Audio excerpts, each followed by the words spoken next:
Footballer একটি গোল করলেন আর সেই গোল নিয়ে পুরো বিশ্বের বিজ্ঞানীরাও গবেষণা শুরু করলেন।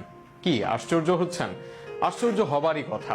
যদিও ফুটবল নিয়ে বিজ্ঞানীদের কোনো মাথা ব্যথা নেই, তবে বিজ্ঞান আছে সবকিছুতেই। বুলেট ম্যান খ্যাত রবার্তো কার্লোস করেছিলেন সেই অবাক করা গোল। সেই গোল আর কার্লোসের জীবন ও ক্যারিয়ার নিয়ে বিস্তারিত থাকছে প্রতিবেদনে। ব্রাজিলে জন্মগ্রহণ করেছেন ফ্রি কিকের জাদুকর রবার্তো কার্লোসও।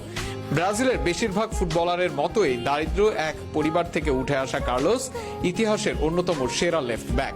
একসময় বাস ভাড়ার অভাবে পায়ে হেঁটে ট্রায়াল দিতে যাওয়া কার্লোস হয়েছিলেন ব্রাজিল ও মাদ্রিদের অন্যতম কিংবদন্তি। বুলেট গতির সব ফ্রি কিক নিতে পারতেন বলে তাকে ডাকা হয় দ্য বুলেট ম্যান নামে।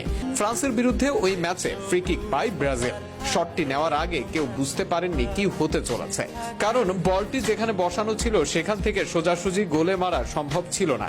কিন্তু কার্লোস সেই সব না ভেবেই বলটিকে বাঁ পায়ে ঘুরিয়ে মারেন, যা দেখে অবাক হয়ে গিয়েছিলেন তৎকালীন ফ্রান্স গোলকিপার ফাবিয়ান বার্থেজো।